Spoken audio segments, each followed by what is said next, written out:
Personality. We all have one, but after this video, you're gonna have a better one. Our personality is our typical pattern of thinking, feeling, acting, and communicating. So the key term there is typical. Your typical pattern of acting, feeling, thinking, and communicating, all right? It's what you do consistently, not just like with one person or with one group of people, across the board as a whole. All right, so now what I want you to do is think of somebody who you consider to have a great magnetic personality. Got him? Yeah, it's pretty easy to do. Most of us can. All right, these people are just radiating with personality, right? We feel better being around them. But now if I ask you to tell me why, what about their personality specifically makes them have a good personality? It's tougher to do, right? Because there's so many factors and variables that go into making up somebody's individual personality. The good news is that we at Alpha M have done the legwork and figured out what makes a good personality tick. Actually, we kind of did. So here's the deal.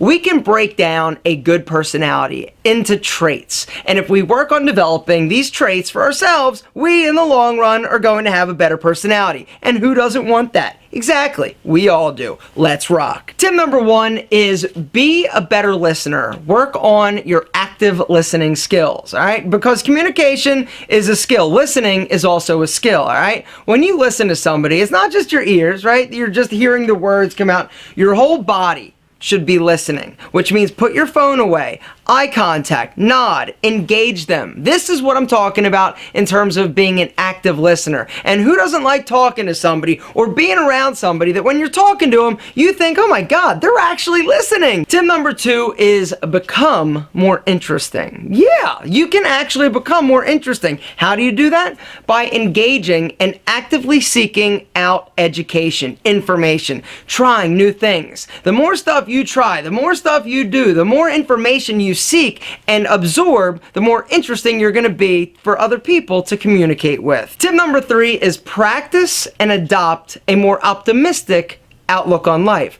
Optimism is sort of that glass is half full type of thing, right? Nobody, and I mean nobody, likes being around somebody who's pessimistic, always talking about the negative, never looking at the good in anything, right? Well, this is something that you can absolutely change. If you are persistently and consistently talking about negative things, acknowledge that you're doing it and then work on developing a more positive outlook, all right? Sometimes simply looking at things a little bit differently can make all the difference in the world. Tip number 4, be encouraging and supportive to others. Good job, you can do it. Oh, good luck. I'm telling you, people that are supportive to me or people that I interact with that are encouraging, you think I like them? Yeah, I love them because I want to be around these people. They're people that are raising you up through positive energy. These people, fantastic personalities a lot of times. Tip number 5 is have integrity and treat people with respect. Leading us to tip number 6, which is don't talk bad about people, don't make fun of them, and don't gossip. People that make fun of other people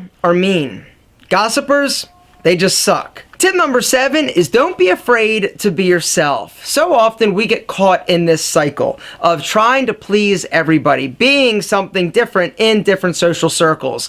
When you stop doing that and just decide that, you know what, this is me, take it or leave it, you're going to lose some friends. Some people aren't going to like you, but it's okay. The ones that are still there, they're going to be solid. They're going to be your friends, and you're going to find new ones. And these relationships and interactions are going to be far superior to the ones that you're putting up a facade in order to facilitate. Tip number 8 is have the ability to laugh at yourself. Now, this is easier said than done, and until you actually have a secure sense of self and feel good about who you are and comfortable in your own skin, you're probably not going to be able to do that. I did a video talking about the importance of being able to laugh at yourself, and if you missed it, I would say absolutely go check it out after this video. It's something that I feel people with good personalities, this is something they all pretty much have in common. There's a link down below. And as with pretty much everything that we talk about, it boils down to tip number 9, which is do things that you need to do every day to facilitate and develop your confidence. When you feel good about who you are, the person you see looking back at yourself in the mirror, knowing that, hey, I am a good person, I bring value to the world and people around me, let me tell you something, your personality is going to skyrocket, it's going to emanate, it's going to be like a death laser beam just going out, because you're going to be like, yo, I feel great about myself. And that is going to transition and transcend every aspect of your life, including your personality. And if you need a confidence kick in the ass, there's actually a link down below to the Alpha M Confidence course, where I am going to personally help you unlock the 5 phases of self-confidence. Gentlemen, unfortunately, we weren't all born with dynamic, radiant, amazing, engaging personalities. Some of us, it just wasn't in the cards. We're shy, or for whatever reason, we just don't let it shine when we're around people. The good news is that if you implement and embrace and adopt these 9 tips into your daily life, your daily interactions, you are well on your way to personality perfection.